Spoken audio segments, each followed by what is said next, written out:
Okay, my fufu is finished. Today we're going to talk about scams.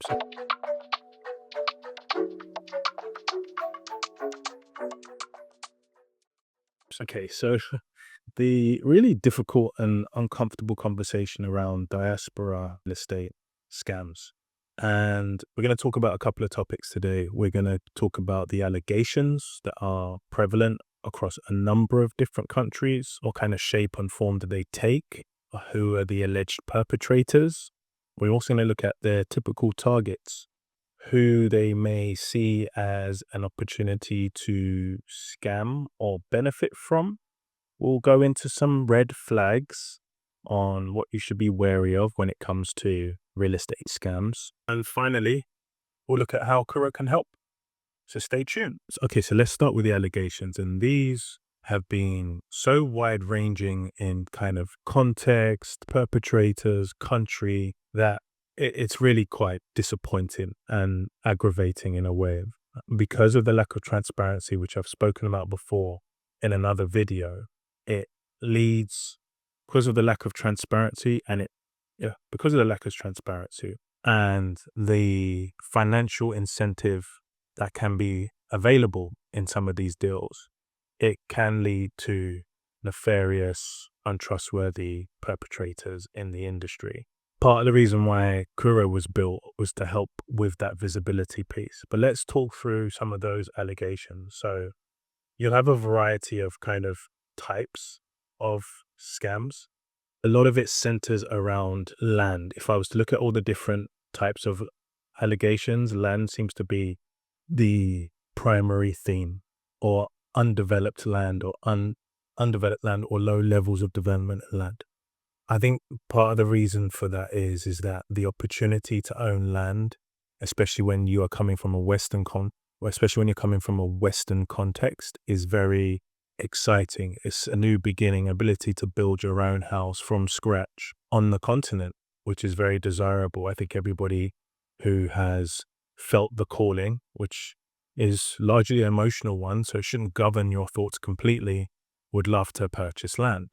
And land is a finite resource. Once it's gone or allocated, it's allocated. So even in Ghana and the pricing that we see on Kuro, sometimes you'll see pieces of land that are more expensive than that. Sometimes you'll see pieces of land that are more expensive than buying a house and knocking it down for the same kind of area. So that's one aspect that I think is prevalent. But what we're seeing is, unfortunately, that there are some people that come from the diaspora, maybe don't have as well established a plan when it comes to the continent, end up in real estate, because in real estate, there is a sheer volume bias that would make it attractive, and also the rewards are lucrative.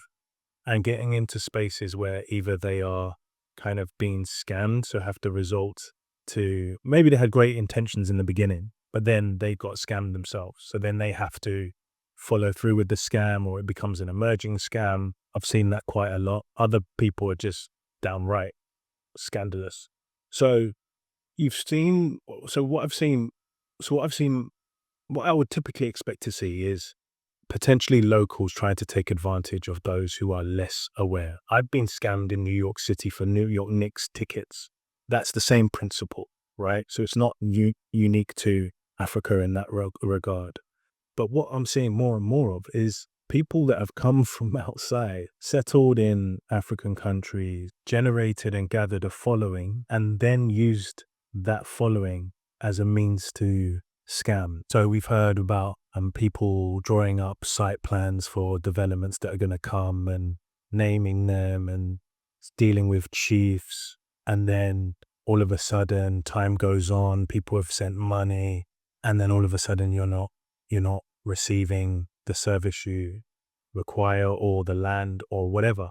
We've even seen developers, well marketed, advertised, shown everywhere, developments going up, paid influencers for marketing, because influencer marketing is extremely powerful in this arena, and collected money from a variety of people to the tune of millions, and then going bust. I think in some of those cases, I think sometimes the developers bite off more than they can chew. And then all of a sudden, post-COVID, inflation on building materials, etc., all of a sudden the city prices you were quoting and a depreciating city mean that you can't entertain that anymore. But either way, in the eyes of a purchaser and in my eyes, you scammed somebody. You weren't honest. You get projects that delay. Delay is normal. It can happen, but that's different. And portraying that it's a delay and still receiving monies from people outside is downright disgusting. We've seen it on a smaller scale now. I've seen a recent story about Tanzania, a YouTube convincing older ladies in the States to send, I think in total it was about $44,000 for some sort of building project or land, and turns out to be a scam. And so, you know, a lot of the time, and what I would typically expect is it would be locals taking advantage of unassuming diasporans. What's emerging now and more is that there are diasporans actually arriving and taking advantage of other diasporans, which I find that to be really, really sad. Now, you can also get issues where fraudulent stall chiefs, traditional systems, because you've got two systems in Ghana, right? You've got the kind of legislative legal system and the stall system kind of working in tandem, which isn't productive, right? Obviously, you have to register for a legal framework, but in order to buy the land, often it is from families and stalls and what have you. And those family units could be so big, and you could feel as though you're buying from the right person, but in actual fact, it's not been run by the family, or it could be sold multiple times to different people. And in Ghana, one of the kind of 9/10 of the law here is possession. So you could have dispute after dispute after dispute, but whilst your land is laying fallow, someone could just build on it. And then what are you going to dispute? You have to take it to court to get it taken down. That's actually a lot of the ways that some people navigate a very treacherous system. And another kind of allegation it typically covers is too good to be true pricing. Now, you can get amazing deals in Africa and in Ghana because, as we've discussed on this channel before, the income of people in these countries is not conducive to really expensive land prices. But obviously, prime areas are different and they will have really expensive land prices. But when you get too good to be prices, too good to be true prices in prime areas, it's a kind of a red flag. So let's move on to the typical targets. Would be people who have not returned to Africa for a long time and now want to come with their savings and invest and are eager to do it right. You have to go through a strenuous back and forth, strenuous trial and error to make sure that actually the people you're dealing with are the right people. I've heard all sorts of stories. The great thing about Ghana now is that we have the national ID, but when someone is talking to one person about sale of the land and they say, yeah, it's fine, let's send a deposit, does their searches, checks the name, then says, okay, Mr. selling your Ghana card, and all of a sudden it's not matching with the name on the deed or on the title, etc. Those kind of things. So you have to go through the process and the pain of experiencing real estate investment in an unstructured industry. First-time buyers looking to build is another cohort of people that might get targeted. You also get the family and friends sagas. So you're relying on people to deal with things on the ground and you don't come enough yourself. Big mistake. And then emotionally driven investors or buyers.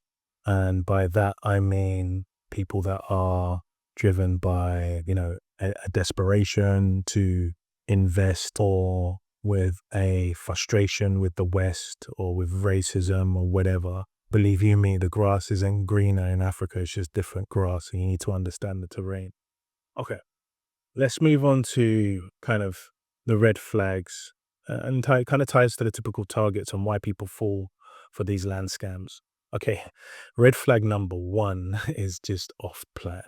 When anything is off plan and there is no progress that has been established or reputation from previous developments or pricing that seems too good to be true, yet nothing has been built, not only could it might not even be a scam, but it's a risk because how well have they planned for ongoing degradation of the city against international currencies? How well have they planned for, let's say, inflation on building materials, those kind of things? They could land themselves in trouble where they've taken your money, but actually they've taken somebody else's money to build your one, and your money's gone to build someone else's, and then someone that gets left holding the bag, as it were. Scammers tend to build trust through emotion, so family, tribal, but the biggest one I've seen so far is around religious affiliation. And, I'm a very logical person, so you're not going to pull that over my eyes. But, you know, if something's done through religious organizations or an idea of a religious utopia or anything like that, just be very, very aware and cautious, because how do I say this? The power of divinity can cloud your logic by people who don't mean well by you. Some of the scams I've seen here, either from religious affiliated people or from religious organizations themselves who have monetized their congregation to build properties and then scam people. So it's very real. So that'd be a red flag. So, off plan, unrealistic pricing, any affiliation to kind of emotional ties or religious groups, lack of documentation, and correspondence, someone kind of appearing as though they do more than they can actually do, if that makes sense. Like, there are a lot of people in what I've experienced in Ghana that seem to say that they can do everything. And when you take it into account, you're like, hang on, how, could I have juggled all of these things? I'm building, I don't know, a skyscraper here, and I have a resort in the mountains that I'm building at the time. And I'm also, just be careful. That's what I'd say. But I would probably say the most damning red flag to be wary of is anything coming through religious sentiment, because it might be a manipulation effort. So let's look at some of the ways you can prevent yourself from being scammed and how you can also use Kuro. So way number one is get as much documentation as possible. Anything you pay for, site visits, inspections, anything, make sure you've got your receipts and documentation. Make sure people who provide those services give you those documentations. Get site plans, coordinates, work with the Lands Commission to make sure that everything checks out. Even request the legal team, the Lands Commission, to ensure that everything checks out, rather than dealing with your daily who's behind the desk. Get the legal team to rubber stamp whatever you've got going on. Never skip a site visit, go with a neutral third party and confirm the zones and infrastructure planning beforehand. Okay, so let's look at how Kuro could have helped somebody who potentially has incurred a land scam. So I'm going to use numbers from a scam that I've heard about, which is one of the ones that would fall under kind of unrealistic pricing. So I remember it was in East Legon Hills. And what I'm using here is my market analysis tool. I'm going to go for sale. Okay. And let's switch to dollars. Now, the price that was quoted, I think it was a 3-bedroom. So we can see already what the data is starting to show you immediately is the average price for a 3-bedroom in East Legon Hills, historically in our database as well, is 157,000. Median is 144,000. And what I was hearing about in that circumstance was $57,500. Okay. Now, $57,500 is looking at a very low price, 86K under the median. And if I switched it to house for a second, because it was a house, or these were houses, the average is even higher, 156. And so it's marked as low, 100K underneath. It seems too good to be true.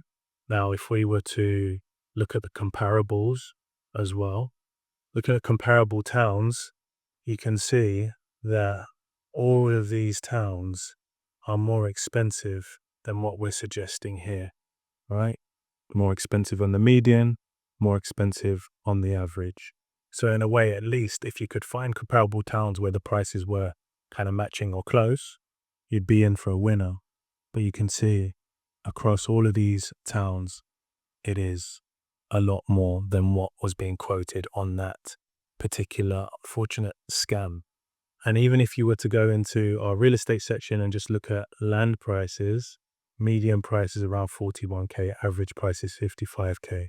So if you take median price is 41K and average is 55, if someone's selling you a house for 57 and a half, doesn't kind of make sense, right? So even if we look at the price distribution of lands, you can see the vast majority are priced between 30 and 40K. You're not going to build a 3-bedroom house with the remaining 17,000 and a half.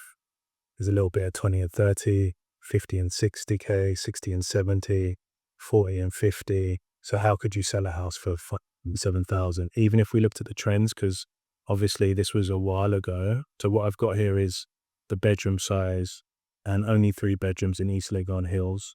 Let's go for houses here. And even if we were to go a year back, let's go back to sales. Okay. So you're looking at sales price. Latest average is 148. Latest median is 143, right? 3-bedroom houses only in East Legon Hills. But if you go back historically, even maybe a year ago, the average was still 134 and 115 as a median. So how could somebody be selling you a property for 57,500? It doesn't make sense. So that's one way Kuro could have helped in that scenario. Market analysis and our trend analysis will show you quite quickly, along with our price overview stats, what is realistic and what is not. So in summary, key things to get right: benchmark your price against data in Kuro. Make sure you're getting as much documentation as possible. Do not be pressured emotionally or through urgency. Check previous developments that have been done by the same developer. Check in with those that actually have a property from that developer, see how their experience has been, not only just building, but the aftercare, the quality of the build, and the long-term maintenance, how they support it. You can use Kuro also to check the infrastructure projects that are coming up in the area, but also you should check in with any government officials, urban roads, etc., to make sure you're not getting sold a plot of land that's sitting on an area that's designed for a 4-lane motorway. That happens too. Always go visit the site, go visit when it's raining as possible, and always consult professionals, real estate professionals accredited by one of the accreditation agencies in Ghana. There's a couple of them. And yeah, be on the ground. That's another way. Just absolutely be on the ground. Be on the ground long enough to see progress in the right direction before you leave.